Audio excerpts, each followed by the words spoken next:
Welcome to the Own It Powercast, the place to be when you get serious about making big changes and accelerating growth in your life and in your relationships. Finally create the life you've always wanted, living life on your own terms. Learn how to take your fear and turn it into powerful choices that will create sustained change. Now your host, Mary Baker. Hey everyone, welcome back to the Own It Powercast, a place where you can come to get what you need to move yourself forward. Hey, it's Mary Baker and welcome to episode 116. Assertiveness is all about motivation and commitment. This month, I'm going to dive into one of our more popular topics, assertiveness. But assertiveness is not just about speaking up, but also about owning our motivation and our commitments, I think. So we can state our truth, stand in our truth, and live out our truth. Not only does this help us trust ourselves and to feel grounded and confident, but I think it also allows others to have faith and trust in us as well. So join us all month as we unpack how motivation and commitment are deeply connected to healthy assertiveness. So motivation can be defined so many ways, and I think each of us has our own personal definition of motivation, our own struggles with motivation at times, and our own experiences when we felt very motivated and on purpose and on point, and how good that felt. When it comes to thinking about motivation and assertiveness, I want to look at it in these areas this month. One of the areas is personal responsibility, which is a big part of this podcast. If you've been listening to the episodes, I'm sure you've seen that theme mentioned many times. We're all about taking responsibility for what we think, feel, need, do, and choose, but here also what we want and what we want to ask for. A lot of times, ambivalence and fear and distorted beliefs about self can get in the way of being motivated. Bad experiences where people tried to talk you out of possibilities for yourself. It's risky and vulnerable to put ourselves out there and to use our talents and to take a risk and try something new. So what becomes more powerful than our fear, you've heard me talk about before, is your why. What is your why? What matters the most to you? Why are you so motivated to do this thing, change this thing, become this person? What's behind that? What's driving it? That should be interlaced with your values and beliefs, of course. So if you're not sure what your why is, what your big why and what your little whys are, then join us this month as we talk about getting back into our values and our beliefs and reconfirming what matters to us. I think motivation oftentimes can come from personal experiences, those defining moments that were either positive or negative and put a fire under your ass to really do something. That's a good thing. That's when it becoming personal is positive. Motivation can also come from your gifts and your passions, things that you're just naturally interested in and maybe good at too. And you're drawn to them. And so when it comes to being assertive means speaking up for what we want and need, and what we like and what we don't like. It also means putting ourselves out there in new situations to bring about those new possibilities for us. So that's motivation in a nutshell, and we're going to be fleshing that out even more in the coming episodes. Another big area of assertiveness I think is not often talked about is commitment. Commitment to your goal, commitment to yourself, commitment to the cause, commitment to the relationship, whatever your commitment is. I don't think we should put commitment in a box. It's wherever in the moment is appropriate for you. I think commitment equals congruence, and you know congruence is one of my favorite words. It means your walk matches your talk, because how what you say rings true only when you walk it matters. it matters to stepping up and being assertive and having to stand there with others and convince them in a way that you mean it and you matter, well, you have to feel congruent and confident. Commitment is scary for us a lot of times because there are those of us who, with big decisions, want to be careful, of course, and make the best decision we can to take a calculated risk of sorts. But also it means follow through. And following through on something makes it real, doesn't it? And real equals risk. And if you struggle with perfectionism, you struggle with making mistakes, and you struggle with being okay with making mistakes or learning lessons or figuring things out, falling down a couple of times. So that's why it may be hard to pull the trigger on things because you want to do it perfectly or not at all. And here we talk a lot about what is good enough. Get your bottom lines together. So commitment and follow through are risky if you struggle with perfectionism, so you're not going to put yourself out there. That's why I think it's really important to talk about. But commitments mean nothing if there's no action. And we got to follow through and make our insides match our outsides so we can feel good about ourselves. And finally, finishing. Not just starting projects with great gusto and motivation, but muddling through the middle, when it gets hard and it gets tiring and it's not fun anymore, and finishing it no matter what. So you can put a bow on it and you can feel good about it because you didn't give up.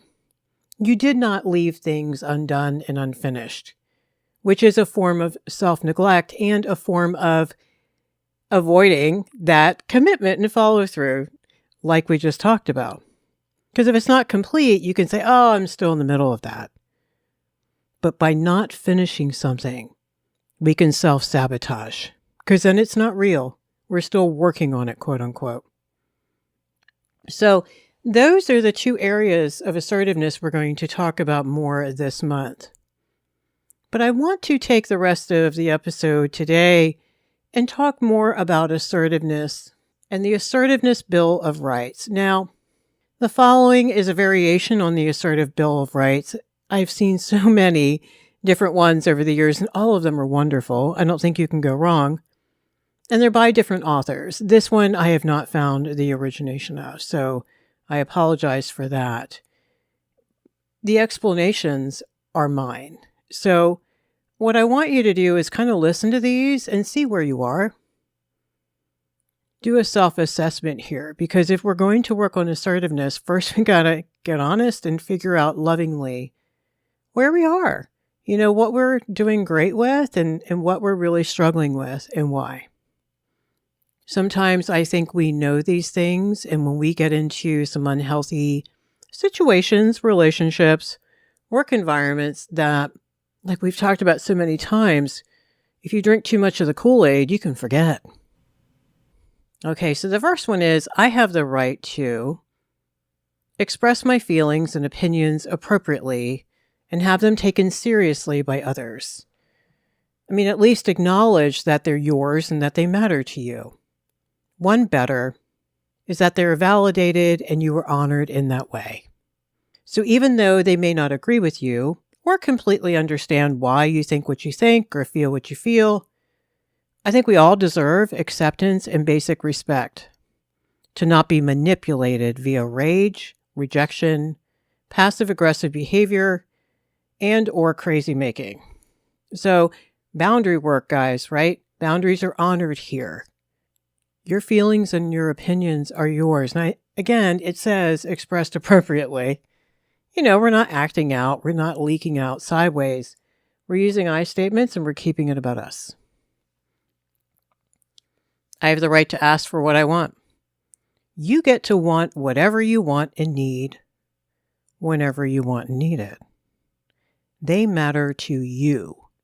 Now, in controlling relationships, this may not end well, with the other person acting out or making it a miserable experience because you spoke up and asked for what you want. Remember, no one No one has the right to tell you what you can't want or need, whether you should want or need those things, whether they're valid.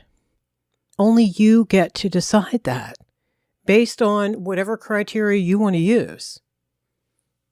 That's why I tell people, go online, go talk to people who are confident enough themselves and get some objective mirroring on this, guys, to see if your wants and needs are outrageous, over the top, and for you to evaluate whether they're appropriate for the situation. Just don't let yourself get talked out of wanting and needing.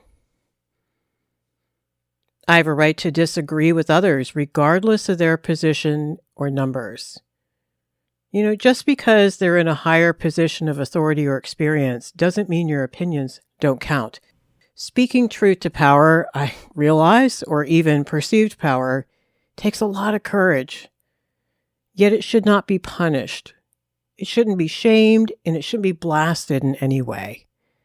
We each have a right to our own thoughts, feelings, and opinions. We've seen a lot of this in our society with the Me Too movement and other protests going on for social justice. In a lot of ways, that is speaking truth to power, and the collective voice is sometimes more easily heard. I just want you to know that just because someone is in a position of power over you doesn't mean you don't make sense, and it doesn't mean your thoughts and opinions aren't as good. I have a right to take the time I need to respond.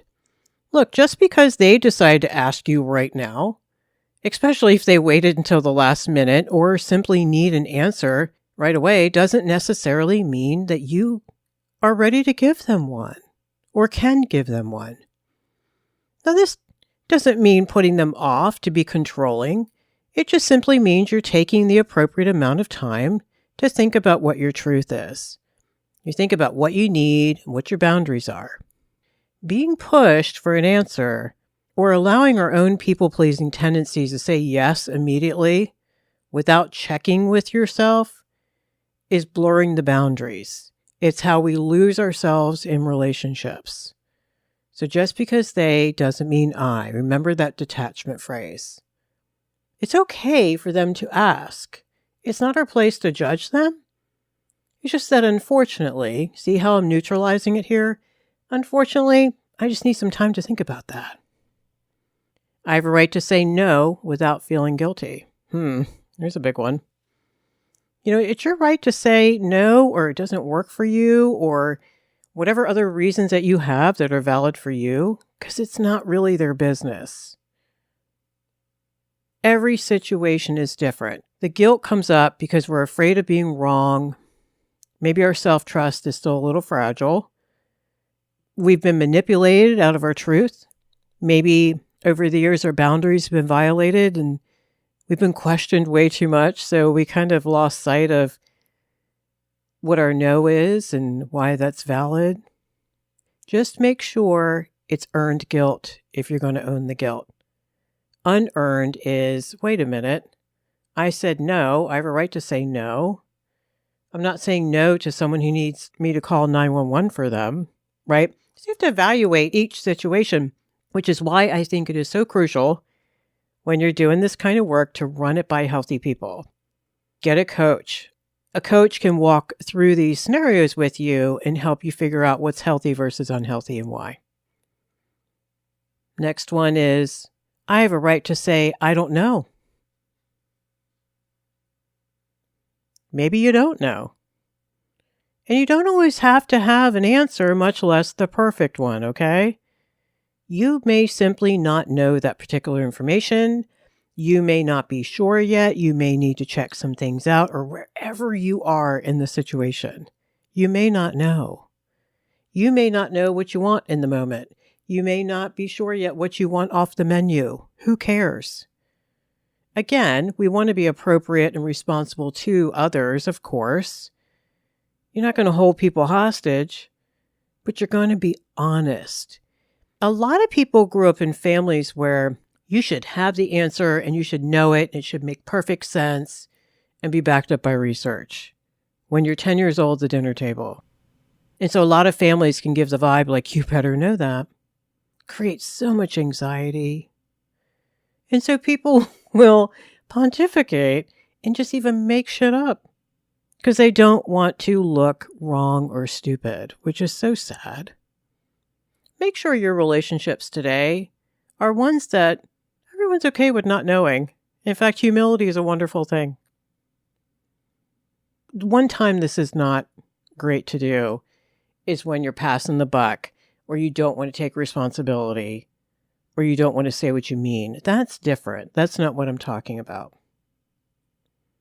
Next one, I have a right to be treated with respect and not be taken for granted. Wow. So, in other words, to be shown appreciation and that we matter to people and that we are respected. Our time is respected. Our voice is respected. Our heart is respected.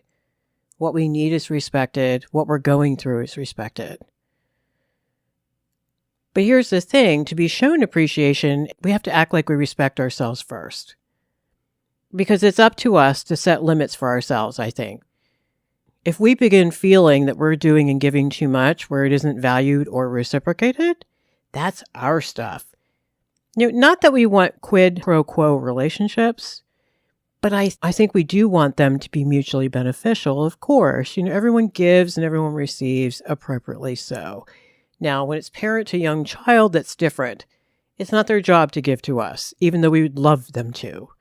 So this is grown up to grown up, and I just want to be clear about that. If we're feeling taken for granted, we got to take a look at that. Maybe set some limits for ourselves. I have a right to feel all my emotions, including anger, and express them appropriately. No one has the right or should tell you what to feel, what not to feel, or whether you're allowed to express your feelings. If they do, you are in a very unhealthy situation, and I really strongly encourage you to rethink this or get some help around it, okay? I have a right to offer no reasons or excuses, unless I want to. It depends on the situation, depends on the person involved. You don't need to justify what you think and feel. And you don't need to justify why your boundaries are your boundaries. Others don't have to agree, but they should respect and not, quote unquote, make you explain it for the 15th time. That's manipulation, guys. Don't step in the dog do there. I have a right to ask questions. Hey, maybe I need more information to make an informed choice, right? Maybe my gut says something doesn't seem right and there seems to be an omission of important details. I have a right to ask for more information. It's a good way to take care of ourselves. And the last time you didn't, you wished you had. You know what I'm talking about? You may have made a totally different choice if you had had more data. We cannot rely on others to always be so wonderfully healthy and forthcoming. Now, healthy people will, because they're going to want to give you what they would want, which is pertinent information, so that you can make an informed choice. I have a right to set my own priorities. Only you get to decide what your priorities are. Others have theirs too, of course, but it's not okay to allow theirs to supersede your own, so really watch that. You get to choose your values. You get to choose your beliefs and what you're passionate about and what matters most today, and in what order. No one has the right to tell you what that should be. You get to decide that. That's part of your character, and that's part of your integrity and who you are and how you want to see yourself. I have a right to make mistakes. Yep, you, me, everyone. We aren't perfect. Yes, there are consequences to messing something up. Yet many things are simply lessons, I think, to learn over time. Someone's requirement that you not make them is their own prison of perfectionism being projected onto you. That's about them. I know every situation is different, of course. Some mistakes are scarier than others, and we want to do everything we can to be mindful and to be responsible, but we're not perfect. If you're in relationships where mistakes are not okay, oh boy, that's really toxic. That creates so much anxiety and just pummels your self-esteem. I have a right to change my mind. You may have good reasons to want to change things, and that's okay. Maybe you realize you said yes or no too quickly, or you're simply changing who you are and you have more information today, or you realize some things. That's all good. Now, if we do this as a pattern, of course, we're not going to be trustworthy. We're going to be seen as wishy-washy. But every once in a while, we get to pivot. Now, the kicker is working on detachment here and lovingly letting go of how your change might impact others. Got to be careful with that one there, because just because someone won't like it and they'll have to change is not a good enough reason for you not to change your mind. I make my own decisions and deal with the consequences. Even when loved ones are well-meaning, they can overstep and want to fix you in some way to keep you from doing something that may bring negative consequences. Here's the thing. The truth is, that's your business. Their job is simply to set limits on what they will do or not do if your behavior, the consequences of your behavior affect them. Their bottom line. Yes, they have a right to say that. They may not be able to support this new venture for you, but it's your decision. I have a right to feel good about myself, my actions, and my life. I love this one. You are the only one who ultimately gets to decide what is great about you and what your life looks like. And you can feel good even when others don't, even when they disagree, even when they're jealous, even when they feel threatened by your growth, etc., etc. You're not going to flaunt it or rub it in someone's face that you care about that just had an awful week. But you don't have to hide your light because others are hurting. Finally, I have the right to exercise any and all of these rights without feeling guilty. You got it. Easier said than done, I know. But that would be unearned guilt, like we mentioned earlier, where there's no logical reason behind it. There's no reason for you to own that guilt. Sadly, needing to affirm and explain these means there might be some unhealthy environments you've been living in. Because these should be givens. These should be, well, yeah, of course. Okay. So how did you do on this assessment? Are all or most of these givens in your life or not? Maybe you're in the middle of working on them. Maybe this comes as a shock. Anywhere we are on the continuum is okay because we can change this. Now, I think it's important to believe and live out this list so we can own our motivation and commitments to ourselves first. Then we will naturally give to others what we give to ourselves. We can't stand in our own truth if we don't believe it's okay to have our truth or to speak it and hold on to it. Conversely, all of these things we mentioned today are rights that everyone else has too. And the flip side of the coin of working on assertiveness is learning how to be respectful and mindful of other people's rights. That is part of the equation sometimes, where maybe we have some work to do there too. Maybe we don't like it when people say no to us or speak up for themselves. We might take it as threatening because we grew up in a family where, oh, you just don't do that. That's terrible. You'll hurt their feelings. Or you will be blowing your own horn too much. That kind of thing. So there might be a learning curve for us on both sides of the coin, and that's okay. As you practice asserting these rights for yourself, you'll learn to also honor them for others and grow to want to. As we build ourselves up, we want others to feel good about themselves too.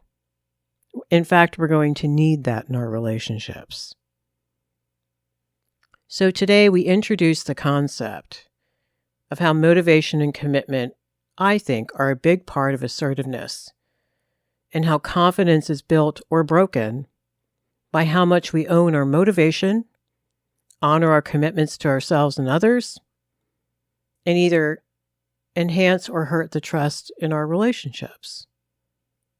Owning commitments is risky.